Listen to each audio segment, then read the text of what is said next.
Hi everyone, मेरा नाम है Seep Pahuja and I am biology educator in NEET UG category. And आज हम इन माइंड मैप्स की मदद से बायोमोलिक्यूल्स चैप्टर जो कि क्लास 11th को बिलोंग करता है उसको हम अगले 20 से 25 मिनट में कवर करने वाले हैं। बड़ा चैप्टर है काफी, तो शुरू करते हैं।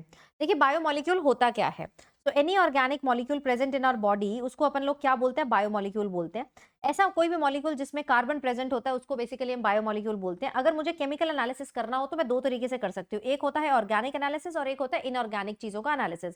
ऑर्गेनिक केमिकल्स के एनालिसिस के लिए जो भी लिविंग टिश्यू है, चाहे आपके पास लिवर है, पत्ती है, उसको आप लोग मिक्स करेंगे Cl3CCOH that is trichloroacetic acid के साथ मिक्स करेंगे, एक पेस्ट बनाएंगे और फिर इसको छान लेंगे। छानने के बाद जो भी चीज फिल्टर होकर आ जाएगी वो कहलाएगी एसिड सॉल्युबल पूल या फिर फिल्ट्रेट। जिसका भी साइज छोटा होता है वो फिल्टर हो जाएगी, जिसका भी साइज बड़ा होता है फिल्टर नहीं हो पाएगी, वो ऊपर रिटेंटेड फ्रैक्शन यानी कि एसिड इन सॉल्युबल पूल में चली जाएगी। अब जो एसिड सॉल्युबल पूल में आ रहे हैं वो कहलाएंगे बायो माइक्रोमोलिक्यूल, क्योंकि उनका साइज भी क्या है, छोटा है, 800 डाल्टन तक है, जिसमें simple sugars, amino acid, nucleotides आ जाएंगे। अब जो ऊपर वाले फ्रैक्शन में आए हैं, जो फिल्टर नहीं हो पाए हैं, यानी कि वो हेवी मॉलिक्यूल हैं, वो पॉलीमर्स हैं। सिंपल शुगर जैसे कि पॉलीमरिक फॉर्म अगर उसके देखें तो पॉलीसेकेराइड, अमाइनो एसिड क्या बनाते हैं, प्रोटीन्स बनाते हैं, न्यूक्लियोटाइड्स क्या बनाते हैं, न्यूक्लिक एसिड बनाते हैं। अब जो रिटेंटेड फ्रैक्शन है, जो एसिड इन सॉल्युबल पूल है, उसमें एक एक्सेप्शन है। एक्सेप्शन किसकी है, लिपिड्स की एक्सेप्शन है। लिपिड्स का साइज तो यार छोटा है, बट सिंस ये सेल मेम्ब्रेन का पार्ट बनाते हैं तो स्लरी बनाते वक्त ये लोग वेसिकल बना लेते हैं। तो वेसिकल जो है वो छन नहीं पाता है, सी से निकल नहीं पाते, इसी वजह से किस में आते हैं, एसिड इन सॉल्युबल में आते हैं। तो लिपिड्स को बोला जाता है they are not true macromolecule, they are not true polymers, in fact वो पॉलीमर्स भी नहीं है। अब अगर फिल्ट्रेट फ्रैक्शन में देखूं तो ये आपको cytoplasmic composition of cell filtrate में आता है। साइटोप्लाज्म प्लस ऑर्गेनेल्स मिलकर किस में आती है, आपके एसिड इन सॉल्युबल पूल में आती है। ठीक है जी। अब फिल्ट्रेट, मैंने ऑर्गेनिक एनालिसिस तो आपको बता दिया है। इनऑर्गेनिक एनालिसिस की अगर हम बात करें तो ये किसके द्वारा होता है, ऐश एनालिसिस के द्वारा होता है।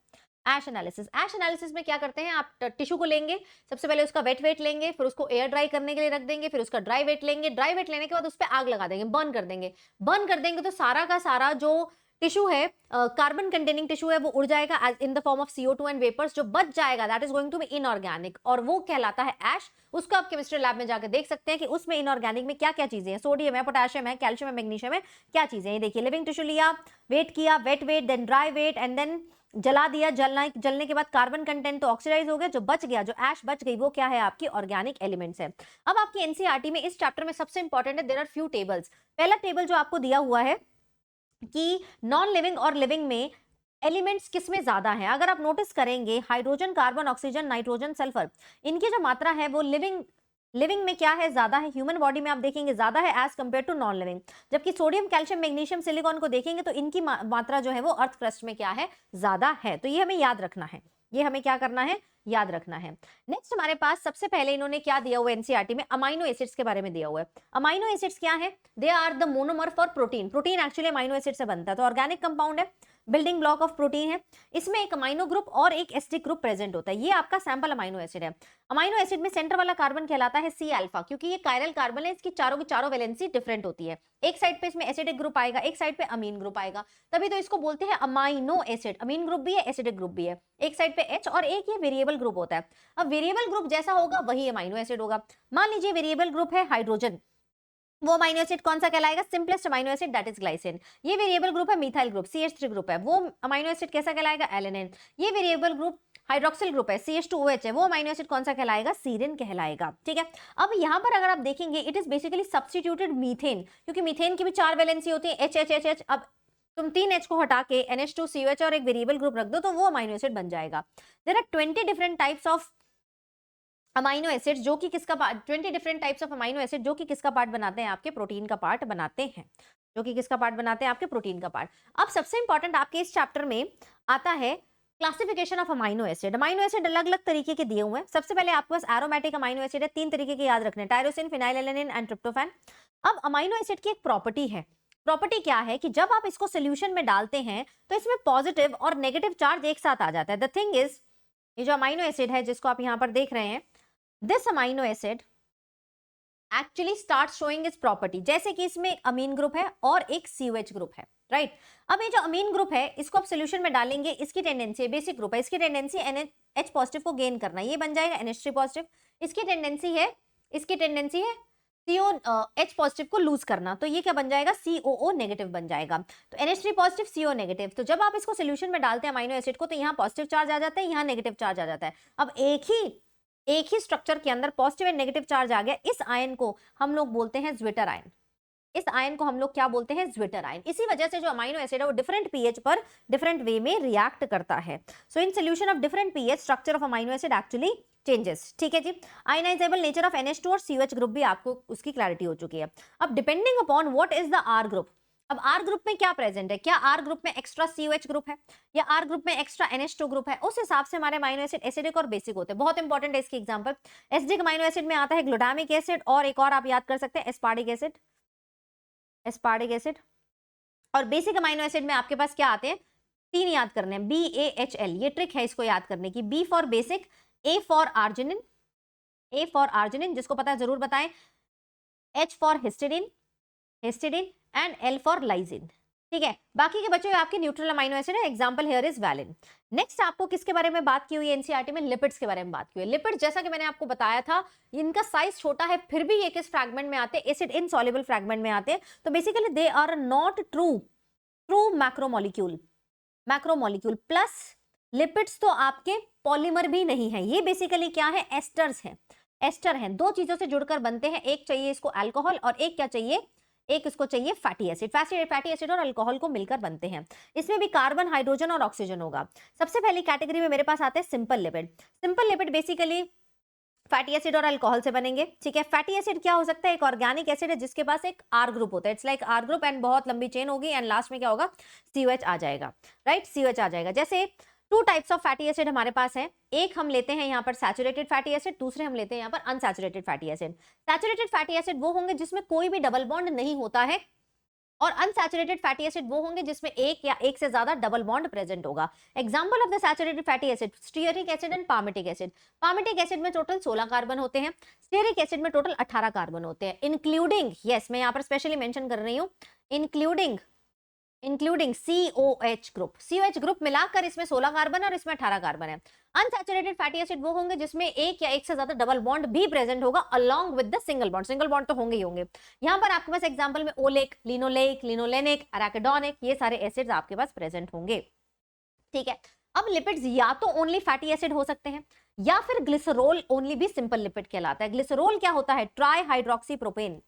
ग्लिसरॉल क्या होता है, ट्राई हाइड्रोक्सी प्रोपेन, ये भी लिपिड है। अब दोनों जब मिल जाएंगे, ग्लिसरॉल प्लस फैटी एसिड मिलकर क्या बनाते हैं, ग्लाइसराइड बनाते हैं। क्या बनाते हैं, मिलकर ग्लाइसराइड बनाते हैं। अगर ग्लिसरॉल के साथ में एक फैटी एसिड मिलाऊंगी तो मोनोग्लिसराइड, 2 मिलाऊंगी तो डाइग्लिसराइड, 3 मिलाऊंगी तो ट्राइग्लिसराइड बन जाएगा, राइट। 3 मिलाऊंगी तो मैं क्या बन जाएगा, ट्राइग्लिसराइड बन जाएगा। अब मान लीजिए मेरे पास कोई ग्लिसरॉल है, मेरे पास क्या प्रेजेंट है, मेरे पास कोई ग्लिसरॉल प्रेजेंट है, राइट। अब इस ग्लिसरॉल के साथ मैंने 3 फैटी एसिड जोड़े। फैटी एसिड नंबर 1 इसको F1 लिख लेते हैं, फैटी एसिड नंबर 2 इसको F2 लिख लेते हैं एंड फैटी एसिड नंबर 3 इसको हम क्या लिख लेते हैं, F3 लिख लेते हैं। आपने क्या किया, इस ट्राइग्लिसराइड में तीसरे फैटी एसिड को रिमूव करके आपने इसमें क्या कर दिया, एक फॉस्फेट ग्रुप लगा दिया। अगर आपने एक तीसरे फैटी एसिड को रिमूव करके फॉस्फेट ग्रुप लगा दिया तो ये बन जाएगा क्या, फॉस्फोलिपिड। ये क्या बन जाएगा, फॉस्फोलिपिड बन जाएगा। और यही इस फॉस्फोलिपिड में, यही मेरे बच्चों अगर आपने इस फॉस्फोलिपिड के साथ एक नाइट्रोजन कंटेनिंग कंपाउंड जिसका नाम है कोलिन, कोलिन अटैच कर दिया तो ये बन जाएगा आपका lecithin. Lecithin is a type of phospholipid. इस पे क्वेश्चन पिछले साल ही आया था। सेल मेम्ब्रेन में पाया जाता है, ये ऐसा लिपिड है जिसमें फॉस्फोरस है प्लस ऑर्गेनिक कंपाउंड है, फॉस्फोराइलेटेड ऑर्गेनिक कंपाउंड है जिसको अपने लोग कोलिन के नाम से जानते हैं, कोलिन के नाम से जानते हैं। That's it with the fatty acid. इसके बाद अपने लोग किस पे आ जाते हैं, प्राइमरी एंड सेकेंडरी मेटाबोलाइट पे आ जाते हैं। अब रिएक्शन में जो चीजें पार्टिसिपेट करती है उनको अपन लोग क्या बोलते हैं, मेटाबोलाइट।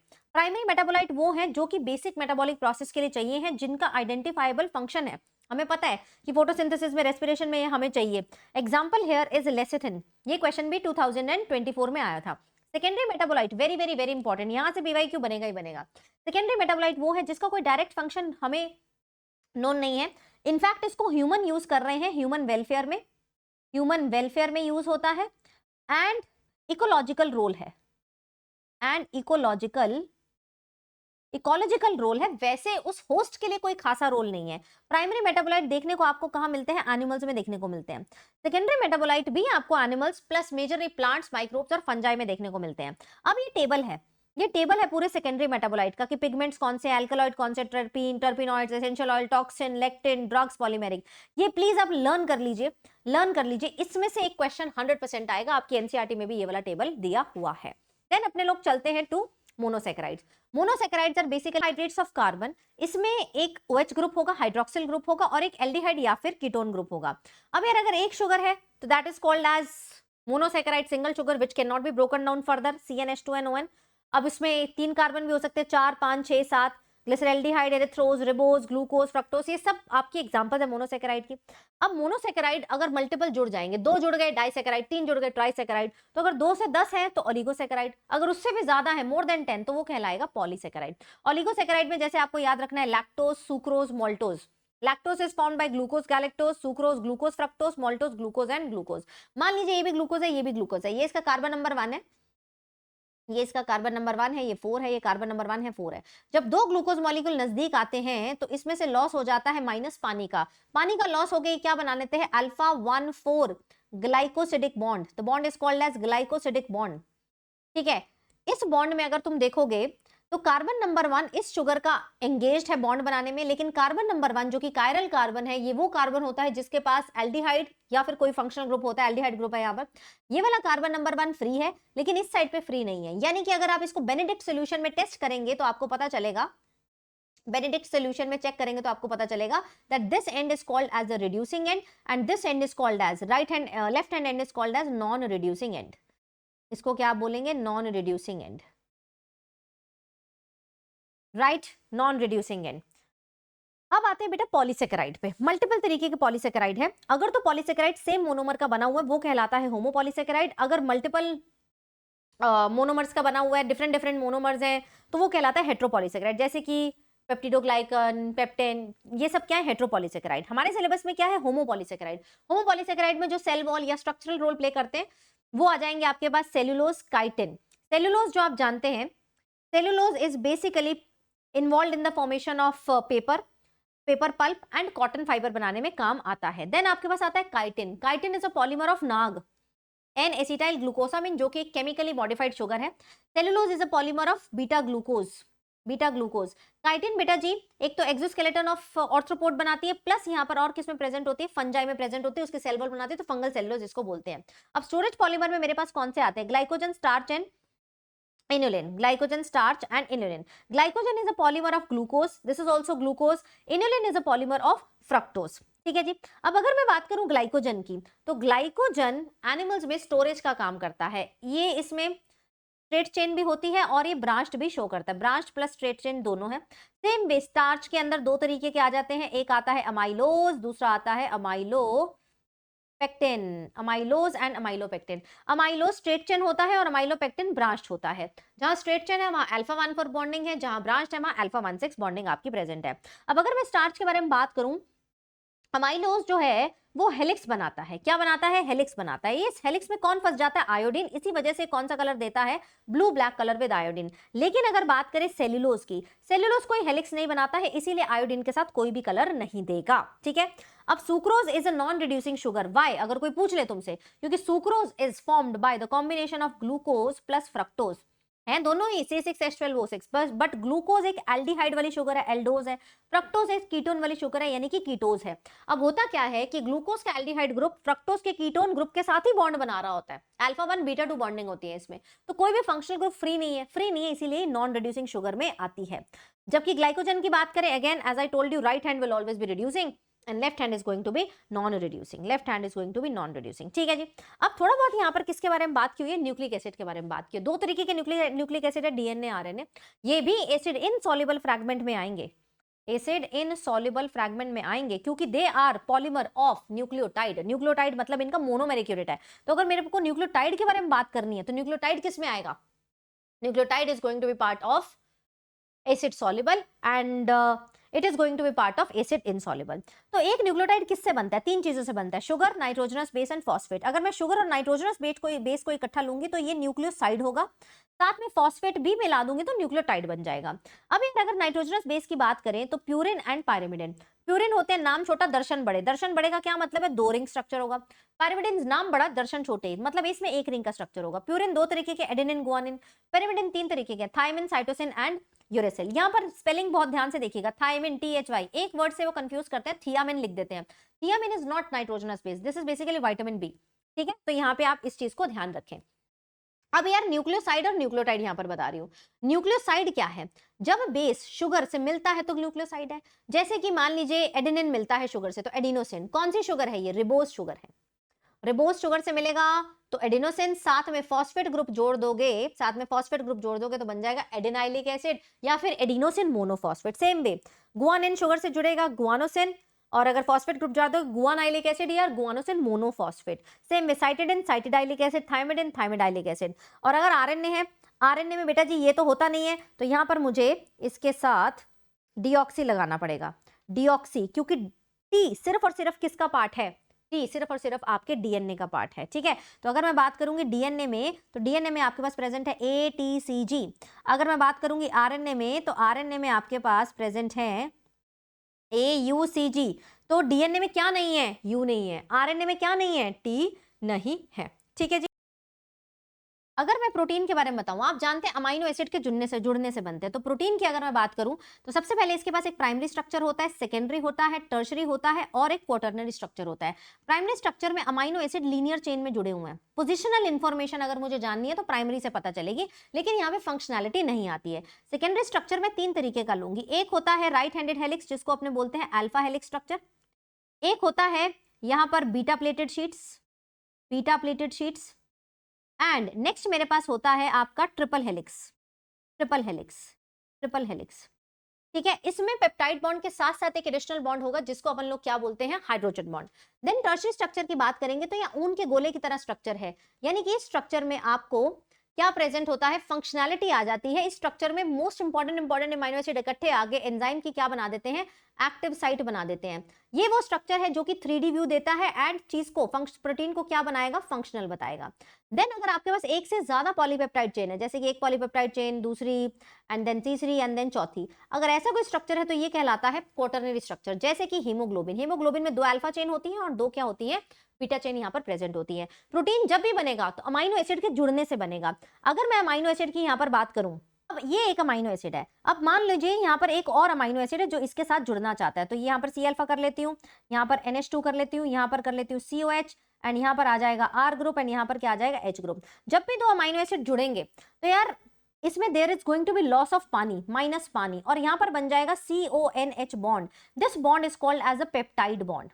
तो 2 अमाइनो एसिड के बीच में क्या प्रेजेंट होता है, सिंगल पेप्टाइड बॉन्ड। पर हमने प्रोटीन को रिवाइज कर लिया, न्यूक्लिक एसिड को रिवाइज कर लिया, लिपिड्स को रिवाइज कर लिया, कार्बोहाइड्रेट्स को रिवाइज कर लिया। अब हमारे पास स्पेशल टाइप के प्रोटीन्स बचे हैं जिनको हम लोग बोलते हैं एंजाइम्स। एंजाइम्स बेसिकली रिएक्शन की कैटालिसिस करते हैं, इसको बोलते हैं बायोलॉजिकल कैटलिस्ट, यानी कि रिएक्शन का रेट जो है ना, रेट ऑफ रिएक्शन क्या करेंगे, इंक्रीज करेंगे। एंजाइम्स हैव 1 और सेवरल पॉलीपेप्टाइड चेन, एक या एक से ज्यादा क्या होंगी, पॉलीपेप्टाइड चेन इसमें प्रेजेंट होंगे। All enzymes are basically what, proteins, सारे के सारे एंजाइम्स प्रोटीन है, बट यहाँ पर एक्सेप्शन है। Exception here is ribozyme and ribonuclease P, जिसमें जो कि आरएनए एज एंजाइम है। ठीक है, आरएनए एज एंजाइम है। हर एंजाइम के पास एक स्पेसिफिक एक्टिव साइट होती है जिसके साथ सबस्ट्रेट मॉलिक्यूल जुड़ता है, तो रिएक्शन कैसे होगी, सबसे पहले एक एंजाइम आएगा, ये देखिए सबस्ट्रेट के साथ जुड़ेगा और क्या बना लेगा, एंजाइम सबस्ट्रेट कॉम्प्लेक्स बना लेगा। फिर सबस्ट्रेट के अंदर कुछ बॉन्ड्स टूटेंगे, नए बॉन्ड्स बनेंगे और बन जाएगा एंजाइम प्रोडक्ट कॉम्प्लेक्स। फिर क्या होगा, लास्ट में एंजाइम अलग हो जाएगा एंड ये जो प्रोडक्ट्स हैं वो अलग हो जाएंगे। इस इवेंट पर भी एक क्वेश्चन आ चुका है, ठीक है, एक क्वेश्चन आ चुका है। एक्चुअली में एंजाइम काम कैसे करते हैं, enzyme lowers the activation energy. Now what is activation energy, मान लीजिए मेरे बच्चों ये आपका सबस्ट्रेट है, सबस्ट्रेट ने किस में कन्वर्ट होना है, प्रोडक्ट में कन्वर्ट होना है। वैसे तो यार बहुत ज्यादा एक्टिवेशन एनर्जी चाहिए होती है अगर विदाउट एंजाइम बात करूं, क्योंकि एक ट्रांजिशन स्टेट पे जाना होता है जो कि काफी अनस्टेबल और वेरी ट्रांजिएंट टेम्परेरी सी स्टेज होती है। अब इतनी एनर्जी ह्यूमन सिस्टम के पास होती नहीं है, तो एंजाइम आकर क्या करता है, एक्टिवेशन एनर्जी को कम कर देता है। इतनी एनर्जी ह्यूमन सिस्टम के पास होती है, तो ये भी सवाल आता है, enzyme actually lowers the activation energy. अब अगर एंजाइम को मैं क्लासिफाई करना चाहूं तो हम एंजाइम को क्या देते हैं, एक ईसी नंबर प्रोवाइड करते हैं। क्या देते हैं, EC number. EC number 4 digit का नंबर होता है, पहला डिजिट होता है क्लास का, दूसरा डिजिट होता है सब क्लास का। अब क्लास 1 से 6 तक कितनी भी हो सकती है। Class number 1 ऑक्सीडोरिडक्टेज, 2 transferase, 3 hydrolase, 4 lies, 5 isomerase and 6 क्या होने वाली है, लाइगेज होने वाली है। ऑक्सीडोरिडक्टेज मेरे बच्चों और क्या कहलाती है, डीहाइड्रोजिनेज भी कहलाती है, डीहाइड्रोजिनेज भी कहलाती है। ये रिएक्शन आप एनसीईआरटी से जरूर रीड करिएगा कि क्या क्या एग्जांपल दिया हुआ है। ऑक्सीडोरिडक्टेज, ट्रांसफरेज में ग्रुप ट्रांसफर होगा, हाइड्रोलेज में ब्रेक डाउन होगा इन द प्रेजेंस ऑफ पानी, लाइज में भी ब्रेक डाउन होगा बट विदाउट पानी, तो यहाँ पर डबल बॉन्ड बन जाएगा। आइसोमरेज में आइसोमर बनेंगे एंड लाइगेजेस में बॉन्ड बनेंगे। बॉन्ड किस किस के बीच में बनाती है, सीओ के बीच में बनाएगा, आपके सीएस सीएन इनके बीच में बॉन्ड बनेगा। बॉन्ड टूटता किसके बीच में, सीसी का बॉन्ड टूटता है, सी हैलाइड का बॉन्ड टूटता है। तो this is also very important, यहाँ से भी पीवाईक्यू आपका बन चुका है कि क्लासेस ऑफ एंजाइम कौन सी है। तो क्लास 1 से 6 तक कितनी हो सकती है, सब क्लास कितनी हो सकती है, सब क्लास 4 से 13 तक कितनी भी हो सकती है। अब एंजाइम की जो एक्टिविटी है वो वेरी करती है अगर आप टेम्परेचर पीएच चेंज कर दे, क्योंकि एंजाइम ना एक ऑप्टिमम टेम्परेचर और पीएच पे काम करते हैं। अगर तो तुम यार टेम्परेचर को लो कर दोगे तो एंजाइम इनएक्टिव हो जाएगा, बाकी ऑप्टिमम करने पे ठीक हो जाएगा बट लो करने पे इनएक्टिव हो जाएगा। हाई कर दोगे तो एंजाइम टूट ही जाएगा, क्योंकि बेसिकली एंजाइम तो प्रोटीन है, प्रोटीन तो डीनेचर हो जाएगा, फिर वापस जाने पे एक्टिविटी रिकॉल नहीं होगी। यानी कि टेम्परेचर के साथ इसका कर्व कैसा बन रहा है, बेल शेप कर्व बन रहा है। बाकी अगर मैं आऊंगी पीएच के साथ, अगर आप बात कर रहे हैं एक्सो एंजाइम की जो सेल से बाहर निकल के काम करते हैं, वो भी एक ऑप्टिमम पीएच पे काम करते हैं, जैसे कि ट्रिप्सिन 8 पॉइंट समथिंग पे काम करेगा, पेप्सिन 1.2 पे काम करेगा, सलाइवरी एमाइलेज 6 पॉइंट समथिंग पे काम करेगा। लो कर दोगे तो भी एक्टिविटी लूज हो जाएगी, हाई कर दोगे तो भी एक्टिविटी लूज हो जाएगी, यानी कि इसके साथ भी जो कर्व बनेगा वो बेल शेप कर्व बनेगा। देन मेरे पास आते हैं कंसंट्रेशन ऑफ सबस्ट्रेट। जैसे जैसे यहाँ पर आएगा कंसंट्रेशन ऑफ सबस्ट्रेट, जैसे जैसे आप सबस्ट्रेट की कंसंट्रेशन बढ़ाते हैं तो कुछ देर के लिए रिएक्शन की वेलोसिटी बढ़ती है और फिर एक जगह जाकर कांस्टेंट हो जाती है। जब तक रिएक्शन की वेलोसिटी बढ़ रही होती है, वो इसलिए बढ़ रही है क्योंकि एंजाइम काफी ज्यादा है, सबस्ट्रेट उतने नहीं है, बट एक जगह पर जाकर कांस्टेंट हो जाएगी, वेलोसिटी मैक्सिमम हो जाएगी रिएक्शन की। क्यों, क्योंकि अब एंजाइम सारे सैचुरेट हो चुके हैं, हर एंजाइम के साथ कोई ना कोई सबस्ट्रेट बैठा है, तुम और सबस्ट्रेट बढ़ाते जाओ कोई फर्क नहीं पड़ेगा, क्योंकि कोई एंजाइम फ्री नहीं है, वेला नहीं है नए सबस्ट्रेट के साथ जुड़ने के लिए। ये जो कर्व बन रहा है, इस कर्व का नाम है रेक्टेंगुलर हाइपरबोला, रेक्टेंगुलर हाइपरबोला। ठीक है जी। अब ये है मेरा Vmax मैक्सिमम वेलोसिटी, इसको जरा हाफ करो, Vmax by 2, ग्राफ को एक्सटेंड करो, यहां जो सबस्ट्रेट की कंसंट्रेशन आ रही है Km, इसको बोलते हैं माइकेलिस मेंटन कांस्टेंट, माइकेलिस मेंटन कांस्टेंट। ठीक है जी, ये एक वो सबस्ट्रेट की कंसंट्रेशन है, ये वो सबस्ट्रेट की कंसंट्रेशन है जहां पर रिएक्शन की velocity half the maximum velocity होती है। ठीक है, अब एंजाइम बेसिकली काम करता है सबस्ट्रेट के साथ जुड़ के। कई बार सबस्ट्रेट का दुश्मन भी आ जाता है, उस दुश्मन को हम लोग क्या बोलते हैं, इनहिबिटर बोलते हैं। और दुश्मन की जो शक्ल है या और किसके जैसी है, बिल्कुल सबस्ट्रेट के जैसी है। तो इनहिबिटर रिजेंबल्स द सबस्ट्रेट, लड़ाई हो जाती है, इस इनहिबिशन को बोलते हैं कॉम्पिटिटिव इनहिबिशन। कॉम्पिटिटिव इनहिबिशन का एक एग्जांपल आपकी एनसीईआरटी में दिया हुआ है, that is going to be succinic dehydrogenase, एक एंजाइम है जिसमें सक्सिनेट सबस्ट्रेट है, मेलोनेट क्या है, इनहिबिटर प्रेजेंट है। अब एंजाइम्स की अगर मैं बात करूं, simple and conjugate enzyme, simple enzymes में सिर्फ और सिर्फ क्या प्रेजेंट होता है, ओनली प्रोटीन पोर्शन प्रेजेंट होता है, जैसे कि ट्रिप्सिन हो गए, सिंपल एंजाइम है। कई बार क्या होता है, एंजाइम जो है वो अकेले काम नहीं कर पाते हैं, उनको साथ में एक नॉन प्रोटीन पार्ट भी चाहिए। तो जो प्रोटीन पार्ट ऑफ एंजाइम है उसको बोलते हैं एपो एंजाइम। जो non protein part of enzyme है जो कि फंक्शनैलिटी प्रोवाइड करता है, क्या प्रोवाइड करता है, फंक्शनैलिटी प्रोवाइड करता है, उसको अपन लोग क्या बोलते हैं, कोफैक्टर बोलते हैं। क्या बोलते हैं, कोफैक्टर बोलते हैं। अब कोफैक्टर की अगर मैं बात करूं, कोई भी हो सकता है, ऑर्गेनिक भी हो सकता है, इनऑर्गेनिक भी हो सकता है। ये जो दो हैं ये ऑर्गेनिक कोफैक्टर है और ये जो मेटल आयन है ये इनऑर्गेनिक कोफैक्टर है। अगर मैं प्रोस्थेटिक ग्रुप की बात करूं तो ये टाइटली बाउंड होता है, क्या होता है, टाइटली बाउंड होता है। इसके एग्जांपल में अगर मैं देखूंगी, heme is the prosthetic group for enzyme catalase and peroxidase, catalase and peroxidase. जबकि कोएंजाइम कैसा है, it is a loosely bound, ये लूज बाउंड होता है। एग्जाम्पल के तौर पे कोएंजाइम का मेजर पोर्शन कौन बनाते हैं, विटामिन्स बनाते हैं, जैसे कि कोएंजाइम NADP, NAD का जो मेजर पोर्शन कौन बना रहा है, विटामिन नियासिन बता रहा है। बाकी मेटल आयन में अगर आते हैं, मेटल आयन की एग्जांपल आती है zinc is cofactor for enzyme carboxy पेप्टिडेजेस। Cofactor के बिना एंजाइम नॉन फंक्शनल है। कौन सा एंजाइम, एपो एंजाइम। जब ये कोफैक्टर एपो एंजाइम के साथ जुड़ता है, एपो यानी कि प्रोटीन पार्ट, एपो एंजाइम के साथ जब ये कोफैक्टर जुड़ता है तो क्या बनाता है, तो ये बनाता है होलो एंजाइम। क्या बनाता है, holo enzyme, right. So with this we are done with complete chapter. हमने कंप्लीट चैप्टर को यहाँ से रिवाइज कर लिया।